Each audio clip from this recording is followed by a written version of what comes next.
ರಾಜ್ಯ ಸರ್ಕಾರಕ್ಕೆ ಚುಚ್ಚುತ್ತಿದೆ ಮೂಡ ಸುಳ್ಳು. ಸಿಎಂ ಕುರ್ಚಿ ಉಳಿಸಿಕೊಳ್ಳಲು ಸಿದ್ದರಾಮಯ್ಯ ಯತ್ನ.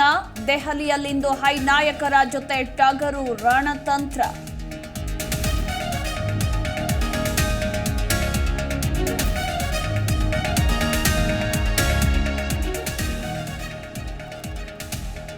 ಕರುನಾಡಿನಲ್ಲಿ ಮುಂದುವರೆದ ಡೆಡ್ಲಿ ಡೆಂಗ್ಯೂ ಆರ್ಭಟ. ಕಳೆದ 24 ಗಂಟೆಯಲ್ಲಿ 199 ಮಂದಿಯಲ್ಲಿ ಡೆಂಗ್ಯೂ ದೃಢ. ಮಕ್ಕಳನ್ನೇ ಟಾರ್ಗೆಟ್ ಮಾಡಿರುವ ಮಹಾಮಾರಿ.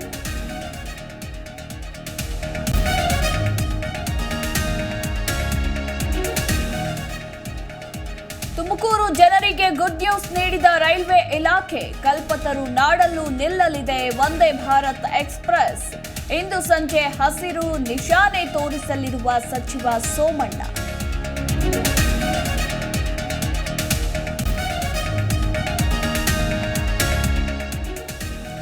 ಮಂತ್ರಾಲಯದಲ್ಲಿ ರಾಯರ ಉತ್ತರಾಧನೆ ಸಂಭ್ರಮ. ಮಹಾರಥೋತ್ಸವ ಚಾಲನೆ ನೀಡಿದ ಸುಬುಧೇಂದ್ರ ತೀರ್ಥರು. ರಥೋತ್ಸವದಲ್ಲಿ ಕೂತು ಭಕ್ತರಿಗೆ ಆಶೀರ್ವಚನ.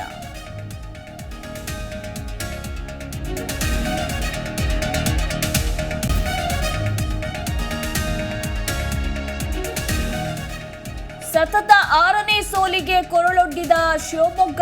ಮೈಸೂರು ವಾರಿಯರ್ಸ್ ವಿರುದ್ಧ 28 ರನ್ಗಳ ಸೋಲು. ಎತ್ತ ಹ್ಯಾಟ್ರಿಕ್ ಗೆಲುವು ದಾಖಲಿಸಿದ ಕರುಣ್ ಪಡೆ.